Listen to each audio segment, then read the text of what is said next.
What is up, YouTube fam? Robbie C here, and today we're going to find out, are you ready for distance drivers, or are you like me and maybe they may not be the most reliable tool in your bag? But before we dive in, we have to ask the most supported question of the day. How you doing today, Isaiah? Are you having a good one? So catch me if I fall.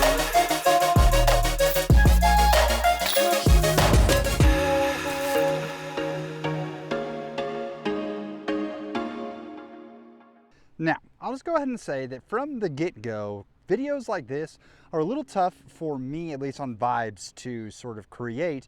While I know that they're incredibly necessary because it's the common question people are asking, I also am going to be the first to tell you that it feels uncomfortable for me to tell you, a casual disc golfer, that you should or should not put something in your bag. So I'm just going to let this be the caveat that sort of goes over the whole video, and that you should keep in mind that this is a game, and for 99% of the people that are ever going to play this, it's not going to be your full-time job, which means that therefore you should do what brings you the most fun and the most joy. And if that is throwing distance drivers, then grip it and rip it, baby. There are a lot of factors to think about when trying to decide what you should throw versus what you shouldn't throw.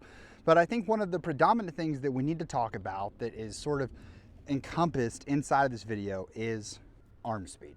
Now, when we're talking about arm speed, we're talking about arm speed not being just like how fast is this arm moving around. While that is a factor, arm speed really becomes your body's ability to inject spin and speed into the disc. The reason that's most important is because for lots of people, they're starting their throw all the way back here. Their arm moves super fast from here to here. Their body rotates super fast from here to here. However, both of those are not the point where I'm at my maximum of injecting power and spin into the disc. So by the time that my arm actually gets to the release point, I don't have a lot of juice left in the tank, or as one of the more possible iconic villains of our generation would say, too soon, Junior, too soon. We aren't trying to inject the NOS all the way back here. We're trying to inject it in this point, which is why for lots of folks, they'll talk about sort of curling in and then letting everything explode out from here, which means that for lots of you, it's probably why your upshots end up feeling like you've got cleaner, better hits coming out of them. I am just trying to throw into that gap. I'm not trying to throw that basket right there, just so you guys are aware. Because coming from this position and letting things sort of fold out and extend out from the chest is what we're trying to accomplish inside of the throw. And therefore, we don't get all caught up in the getting too far back here, letting it round, letting it get trapped. It's fascinating how upshots can really train the body and how to accurately use your arm speed to your advantage. Now, the trap that lots and lots of disc golfers fall into early in their disc golf career is we look at the flight numbers of a disc, which are the 4 numbers most often printed on the front of the disc. These are what we use to sort of determine what a disc should fly like. And those numbers, I'm going to go ahead and tell you, are designed to be how the disc should fly if your arm speed matches the arm speed that the disc is looking for. That means that often we can look at a 12, 13, or 14 speed disc and understand that when it reaches its potential, it's going to go the farthest. But we, as newer disc golfers or amateur disc golfers, do not embrace that. We just see big number, think go big far, and we try to let it rip.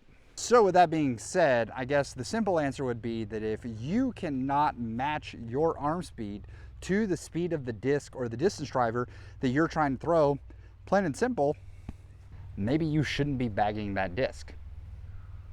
End of video, I guess. But it is a little more nuanced than that, because there are things that we can do to affect the threshold that we have to get to match that arm speed, as well as sometimes using a disc that doesn't necessarily match your arm speed one way or the other can actually be quite helpful. Let's talk about adjusting the threshold. Now, the easiest way to adjust the threshold for what can or cannot work, or what should or should not work for the disc, is by adjusting the weight. This is where you'll see a company like MVP who releases a fission plastic. And the fission plastic is designed to make it lighter weight while still maintaining the integrity of its original flight numbers.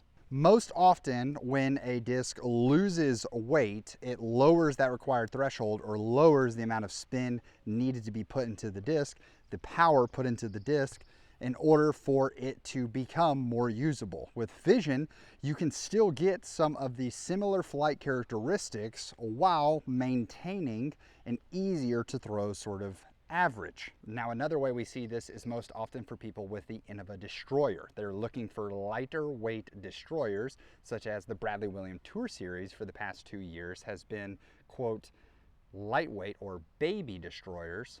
I will still never understand from the marketing campaign why that got approved, but neither here nor there. Because these lighter weight options give you the flight of the disc you're looking for, while allowing you to sort of have an easier time throwing it. Now, in my case, I've always had this interesting conundrum in that my forehand has a good bit more distance than my backhand. So for me, lots of the drivers in my bag for a long time, until working with Clinton, sort of trying to make these distance pushes, the drivers have been much more forehand oriented than backhand oriented.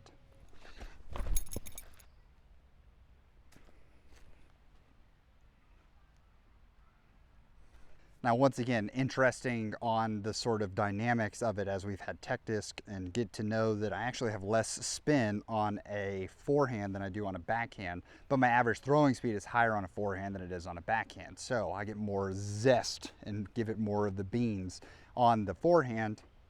And therefore, for me, I need these distance drivers in my bag, and have needed them for my forehand capability much more than my backhand capability, until recently when we've been working on increasing that arm speed so that I can better hit the thresholds. Now, once again, leaning into the caveat that we opened the video with, if you are looking to have some fun with it, then hey, throw that disc, throw that distance driver that you're looking to throw. But I know for me personally, it can get sort of frustrating when I'm trying to throw a disc and I'm not getting the results that I'm looking for out of it. I actually was talking with a friend recently, and we were discussing how when he watches me play, he sees me lean on a lot of fairway drivers versus going to distance drivers when it comes to my backhand. And that is because when we start getting to these faster discs and I'm unable to get them up to speed and inject the spin and power that I need into them, they just literally become more unreliable. While the distance potential and the distance threshold increases, so does the unreliability or the random factor out of it, for really 2 reasons. The first is nose angle. When we look at these driver rims that are on the edge, that are designed to cut through and fight through the wind a good bit more, when I throw them nose up, which is basically the front edge of the disc being up in relation to how I'm throwing it, I can throw a disc from low to high and have that nose sort of down, and it's going to fly like an airplane wing. This is a nose down throw, which allows the disc to not get trapped and sort of held up on the wind, where instead it's cutting through the wind versus being a kite that is catching the wind at all times. The second and unreliable factor is that when I'm not able to get the disc up to speed, the other numbers of the disc become sort of irrelevant, so it becomes harder to predict the flight and what's going to happen. Let's take a disc like the Raider perhaps, that has a 12.5 minus 0.53 as the flight numbers. Now, if I throw the disc up to speed, I can see that 0.5 turn definitely shine. And I would say on something seasoned like Sharingan, I can actually really see that 0.5 turn, and it probably feels more like a 1 to a minus 1.5 turn. Remembering that that first number, the speed of the disc, is the threshold to make all the other numbers matter. If I know that when I throw this, I'm able to get it to that 12 speed spin rate and that 12 speed power rate, then I'm going to see the other numbers come into effect. And if I have a hole, for instance, where I know that I can't be going left early as a right-hand backhand player, knowing that I'm going to get that minus 0.5 or that minus 1 turn out of the disc keeps me from falling into the trap, even though I have to be throwing sort of farther. I'm throwing the distance driver usually on a hole, at least most amateurs are, where they need to go farther. And when I see that there's early obstacles to avoid, I can be so fixated on the distance that I want to achieve that I forget about the early factors, which are most often what cause me the most damage to my scorecard. I'm probably at this point painting a scenario that many of you have found yourselves in before, which is you grabbing that distance driver, knowing that it can't fade early or else I'm in trouble, but I just let it slip out and I'm not able to get that reliable flight that I'm looking for because I tried to throw it as hard as I possibly could because I know that it's a very fast disc for me. It slips out, it goes early left into the OB, and then I'm just sitting there kicking myself wondering, why did I try to throw the big stick? Why did I try to go with the huge driver? When instead of embracing the pride of the Uchiha clan, I could have just gone with a trail and embraced stitch and green steel. Now these are control drivers, which are a great alternative as you are sort of working your way into the distance driver game. These are going to give you the feeling of that wider rim that you're expecting on a driver, because I definitely think that it's a factor that we should be considering if you are running from distance drivers at all times and you feel like, hey, I don't have the arm speed. Trying something out like a control driver is going to give your hand that feeling of that larger rim that you're looking for, so that you can get used to feeling this and sort of controlling the nose angle, as opposed to the alternative, which is so many people end up with mid-ranges like this dune that they're using. And the mid-range of a dune just doesn't have that wide profile rim. And so I don't get so used to, my fingers can sort of wrap seamlessly around it, which can make it feel like I'm have an easier time at least controlling that nose angle, especially because I'm not having to throw it as hard as I'm having to throw the other ones, which often when I go to throw hard, which just means I'm going to pull in that elbow a bit more, it's going to collapse, which is going to cause more nose up releases. The problems just compound upon themselves, everyone, when we aren't throwing these distance drivers easier. But I got one more example of a reason that you may want to bag a distance driver, even if you feel like, hey, I may not have the arm speed. And then we'll close it out with actual goal distance numbers that I think you should use as a reference point. We've been here before. You've experienced it. This is one of my favorite shots in disc golf, and it's the skip shot. I think that so many people do not practice this shot, and when you have this shot in your repertoire, in your toolbox, you would be shocked at how many opportunities show up when you're trying to scramble, that this is not only like a good option, but perhaps the best option to help you score. Now, if I try to do the skip shot with putters and these super rounded edges, it works to a degree,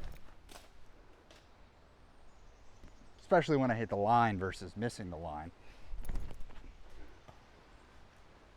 But you can see that it doesn't really get a lot of flair. And that's where we call out the big guns. This wide edge of the disc, the big rim, is going to really help us here. Because when it comes in and hits the ground, it's going to get this flare. And this is where I would highly encourage you to practice, is find a hard packed piece of ground and put yourself in a position to just throw skip shot after skip shot. You're trying to aim low and grip it into the ground up far, usually on some form of like a hyzer angle is the best way to do it. If you're doing a forehand skip shot, the hyzer angle still applies. And you're not necessarily trying to throw it full power, because you don't want to like grip lock it. Accuracy matters because you're trying to hit a certain spot. So that had the skip just a little inside, just a little outside.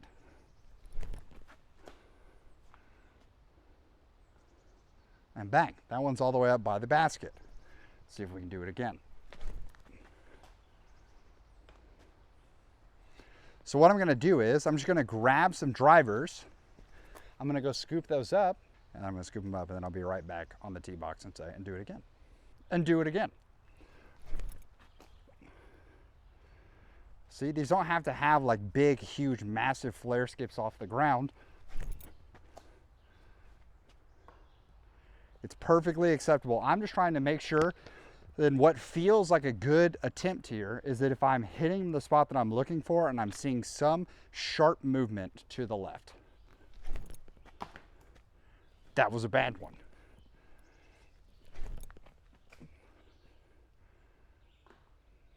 What I love about those is that as we threw them, we had one very bad one that barely got anywhere, but thankfully this is a very short hole that has a weird little line to it. But from here, well, that's not much closer, is it? Probably wouldn't be scrambling with a 13 speed from that distance. Just practicing the shot over and over again is gonna make it so that when I'm sitting here during an actual round with any weight to it, I've seen the shot, I've thrown the shot, I feel good about that shot. Or when I'm trying to scramble and I find myself kicking myself for why did I put myself in this scenario, I have a little more confidence. I think it's an underrated thing as we talk about you putting certain discs in your bag that you feel like better fit your arm speed, or you start increasing your arm speed to be able to throw these faster discs. You're gonna find that you end up, I think it's like totally an underrated part of the farther you throw, the more often you actually end up in trouble and find yourself in some trickier scenarios, because you got to think about when you miss your line. Before, when you missed your line, you were missing it because you were only throwing 200, 250, 300 feet. Well, congratulations. Most of the time when you miss, you're not going that far. You aren't having traditionally a ton of power. So when you hit the tree line, it's not going to fight through very much. But as you start pushing that 350, that 400-foot marker, you're going to start seeing that you end up in the rough a whole lot more, and you're going to need to have a little more refined of a scramble game in order to recover from those deeper in the woods shots. I can't tell you the amount of time that I've played with friends and I find myself in a bad scenario and I know that my card is licking their chops thinking this is where we get a stroke back on Robbie, this is where we get a stroke right here. And because I've practiced these odd scramble shots like the skip shot, I'm able to save myself and get out of trouble a whole lot easier.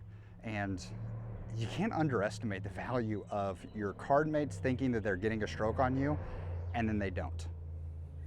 From a competition level, that hits hard. Now I could be way off, and I'm sure my editors will let you know, like by putting it on screen, if I was right or wrong here, but the lighting seems to be pretty fun back here, so we're gonna keep it going and close out the video in these woods. The last caveat that I want to give on sort of are you ready for this type of speed or this type of disc is that we talked about weight making something that allows you to sort of throw a faster disc. If you weight down, you go to a lighter weight, then it allows you to lower that threshold. Another way that we lower the threshold quite often is by throwing something that's incredibly understable. That third number, that turn, it being very low means that I'm gonna have the opportunity to sort of, it wants to resist the natural path that I'm putting it on.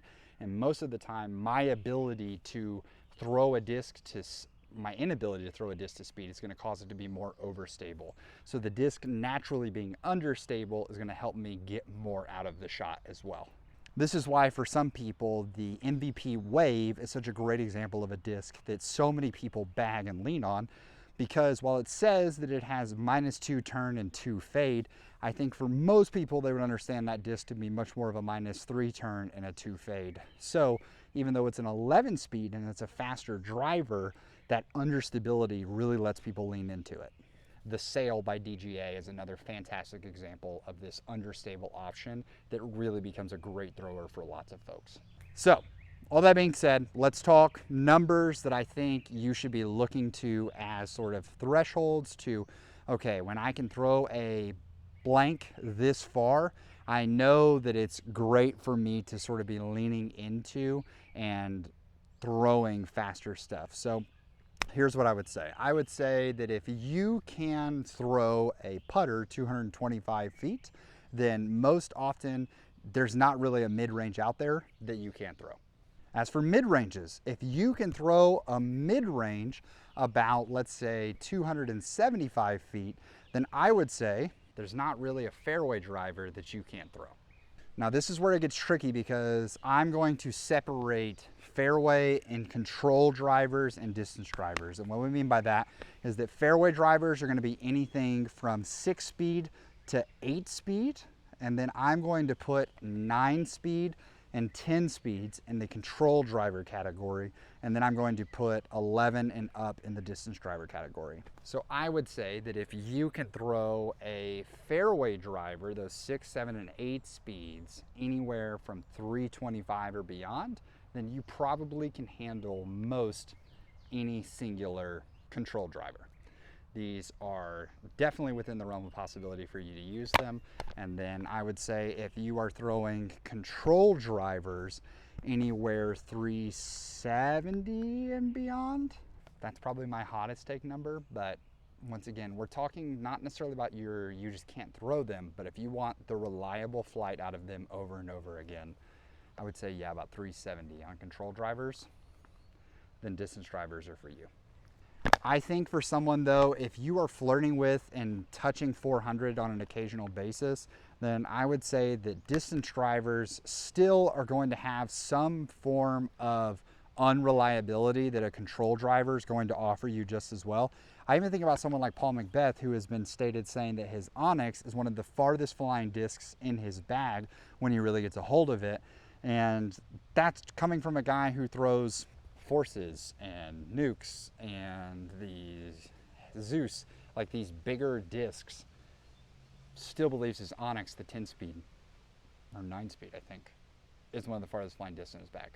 Now, I know those numbers are skewed, and when I'm talking about those numbers, I think it's also important to say that I would encourage that all of those are happening with a neutral type version of a disc. I'm not talking about you, once again, we can lower the threshold a little bit on, oh, well, I have this sail that I can throw this far, or I have a sidewinder that is super flippy and lightweight, and when I throw it and get a max distance shape out of it, that sidewinder is able to go 371. Okay, I'm ready for distance drivers. That's not what I'm saying. I'm saying if you have a neutral, it doesn't even have to be max weight, but I would certainly say that it probably needs to be in the like 170 and beyond, as well as being a somewhat more neutral disc. These are the statistics that I'm looking for, but all in all, we have to remember the caveat at the beginning of the video at all times here. If you have a mold that you really want to throw that mold. Like, just do it. I go back to the years ago at the Creators Cup over in Charleston. I remember just being so distraught is probably the right word, that when it came to throwing drivers, it just immediately made me uncomfortable. And I still would say that I feel that way. That's why I've really enjoyed the trail, and I'm leaning into the trail, because I think that the trail gives me distance driver vibes without sort of the terror, shame, worry that I get in throwing traditional distance drivers backhand. But I look forward to a day that I kind of have to be throwing distance drivers backhand if I'm looking for max distance lines, because I'm not overpowering the disc like a 7 or 8 speed trying to throw it silly far. But once again, there are those of you out there that just feel more comfortable throwing faster discs. So shoot your shot. Throw that fast disc. I hope this video was helpful, and I hope that it doesn't feel restrictive. Like I said, I mean, I started out the video, I didn't throw that Raider great, but it kind of shows the inconsistency that still happens of if I don't get a hold of a Raider, even right now, if I'm throwing a disc on backhand and it's faster than a 6-speed and I don't get a hold of it, my arm can still have some weak shots to it. It's still gonna have some bad shots to it, and we're gonna see, I mean, heck, if you guys have watched Buzz Battles, I get inconsistent releases out of those, and they're 5-speed sometimes. The faster the disc you throw, the more inconsistent it's going to be when it misfires, when you don't throw it up to proper speed. It's just something we have to consider. Are you okay with that frustration for the possible distance option that it could bring, or would you rather have a little more consistency? You get to decide that in your game. And once again, if throwing the faster disc is more fun for you, get out there, crush them. Check out the Michelin.